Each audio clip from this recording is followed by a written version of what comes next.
Well, basically, if you're not talking to the right person, you're only there for a good open. There's loads of different things you can do in terms of the content and mixing it up. If you want to, if you've got something that you're selling in particular to appeals to women, there's absolutely no point in sending it to all the men on your list. If you've got something that's highly targeted towards technical people, there's absolutely no point in sending it to the fine artists that you've got on your list. So the better you can segment, the better it's going to be. There's no point just blasting everyone with everything and hoping that you're going to get great results. You can do it, and people do. Newsletters generally go out to everybody, so they've got to have a little bit of something for everybody in it. Although we find that, although we send newsletters, they're not our best performing emails by a long shot. Anything else I want to say there? Yeah, the other thing, of course, that's really important is that people have different communication styles. So if you haven't started to think about not just who they are and where you met them, but what kind of industry they're in, what kind of person they are. We've got a straight-laced who likes to muck about differentiation, segmentation in our list. Because some people, the way I write a lot of emails, just is some people, they're offended. So we have to have a toned down version for those people. Make sure it's a hidden field.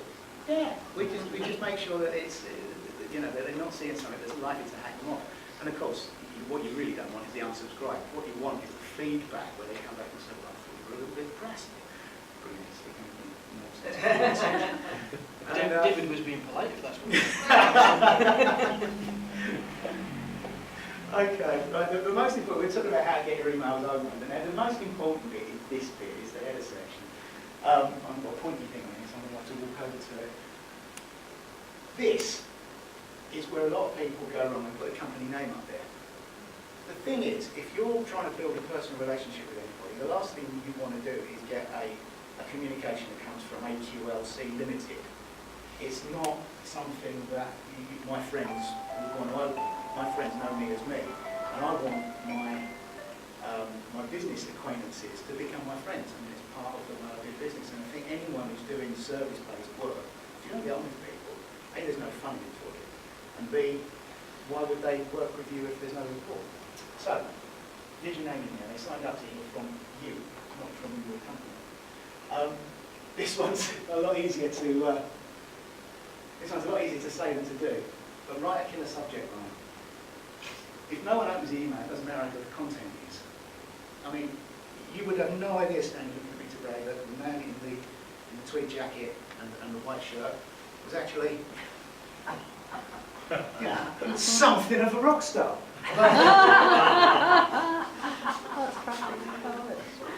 So, if you can't get to get past that bit, they'll never find out how brilliant your content is. Thanks, Rosemary, for the introduction. This is a much nicer So, yes. In terms of you've got to remember that the subject line is actually the advert for your email. That's the bit that's going to draw them in or not draw them in. Does everyone send a newsletter from time to time? Most people generally do send a newsletter. What sort of title do you put in your newsletter? Something containing a bit of the content. Most people put March newsletter. Yeah, that's it. Obviously, here we're going there, but it makes much more sense if you do something contentious. Intrigue is the best thing. If you need to make a promise, you need to ask a question, you need to engage people.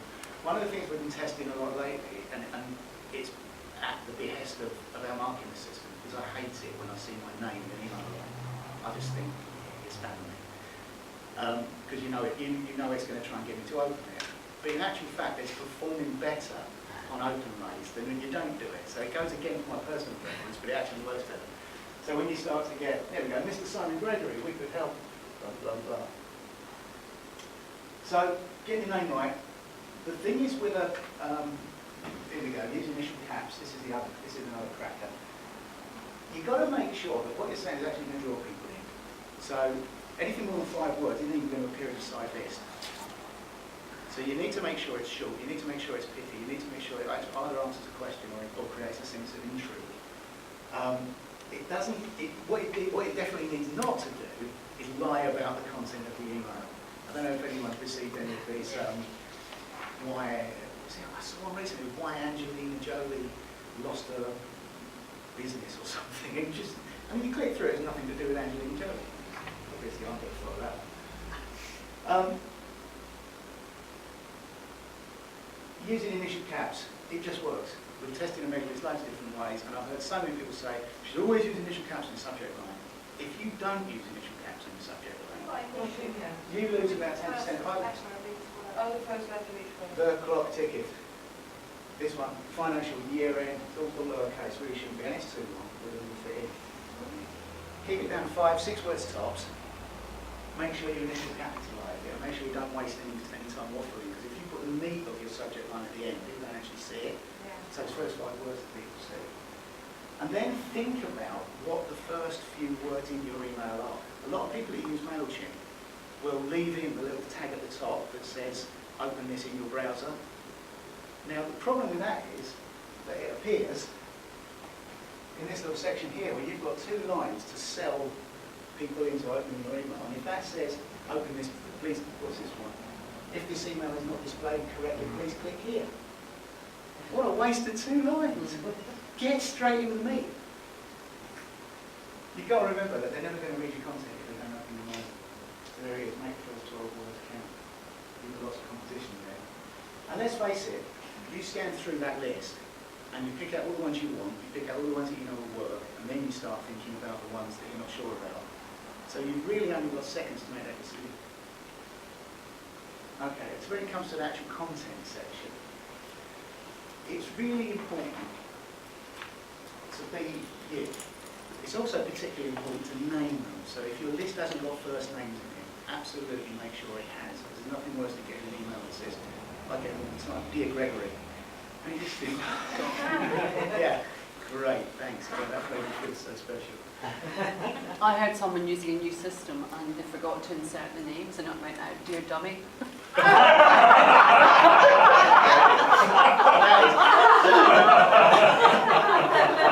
Well, dear first name, that's a good Yeah.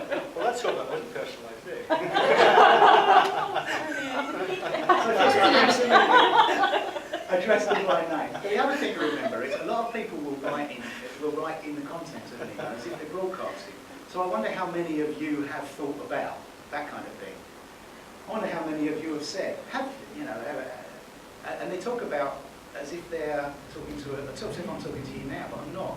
The email is a personal one-to-one communication tool. So you need to talk in first person, but you need to address that person very personally. So don't ever mention the fact that you're sending this to anybody else. This is their email from you. And I mean, the best ones I've ever had, I've got 2 or 3 guys who constantly email me back whenever we send one of these out. I don't even write half of these. Constantly email me back as if I've started a conversation. And it's great, we have a whole conversation off the back of it. Oh, hi, so I haven't seen you for ages. Really liked that email you sent me. Thanks for thinking of me. They don't even realise it's come out of MailChimp. And when that happens, I'm always so happy because I know we've won. That's what we were trying to do. Okay, we've said about this before. Mucking about is okay. Not all your clients are serious all the time. Now, if you've got a sense of humour, use it. And if you haven't got a sense of humour, don't even try it. Long copy versus short copy. We've already talked about that already, but a lot of that's around strategy. Someone mentioned earlier on that a lot of the emails you might send out will be about events. Now, if you're publicising an event or you've got a new service, then it's worth putting that in the email. Because people want all the information. And then you can give them a click-through link to come back to your website. Because the key to all of this is, there's no point sending people emails if you're not driving them back to your website. Because whatever you put in your email, it can only be one small thing. And you can't say everything in there. And you definitely can't sell in it. Because there's nothing more repellent than that when you're trying to build rapport with people. But what you can do is drive back to your email where all your selling lives.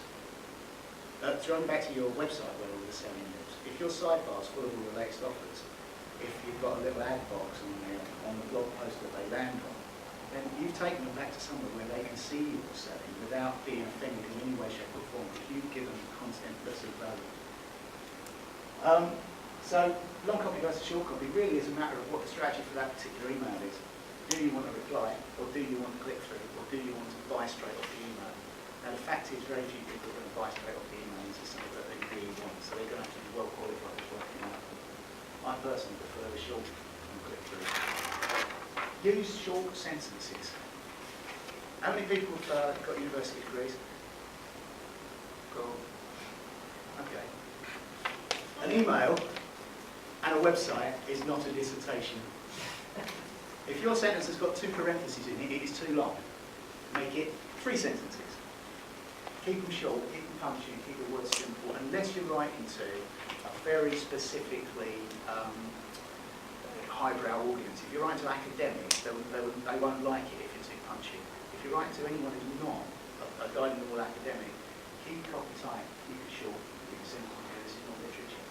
And I'll say it again and I'll say it again. If an email I sent to you said, buy something, buy something, buy something, how quick before you stop opening my emails at all? So your purpose is not to sell if you're using content marketing. The purpose is to convince people that they should buy from you. This is one of the best ones we've ever had. An amazing overlay, perfect click through. And a lot of actually, I think 7 people in this room only did 5 click through. About 5 times a week, a small business owner shows me their website and asks, what do you think? It's a difficult question, and I have to be as diplomatic as I can, because the truth is that most of them are woefully unfit for purpose to find out why here. It's 2.5 sentences. It was incredibly useful. Now, of course, we've had to write the article behind it, and the article is really good. Gives us a lot of time on it. Thank you. But if I try to put the article in there, our read rate would go right down. And the other aspect would be that I wouldn't know who read it. Like, no, who'd opened it. The problem is, as soon as you click in that sidebar and listen, it appears on the screen that counts as read. But I don't know that someone's actually read it. That's why we put a link at the end. That means they read the email and they click through. Now, I can't be certain that they read the web page, but I can be pretty damn sure that they were interested enough to do that. Okay. Yeah, I actually know exactly. Yeah. Actually, Alison, Mandy, and Paul opened it, didn't click through. Shocking. Sam, I'm probably one of your good examples, because I read it, clicked through, read the article, and then not read the email asking for the quote. Yes. That was perfect. And that's the thing, it works. Every time we send an email, we get at least 1 inquiry. Now, this time, as I say, between 4 and 500. So most of it's warming people up. The fact is, most people are not in buying mode all the time. The best figures I've got is that 3% of your clients are ready to buy at any one moment in time. That's why staying top of mind and staying really close to them is particularly important. I think I'm out of time, aren't I? You're looking at me, I'm worried. No. Yeah, you are. Do I keep going? Straw poll? Small. Or do we quit? Probably 5 minutes if that.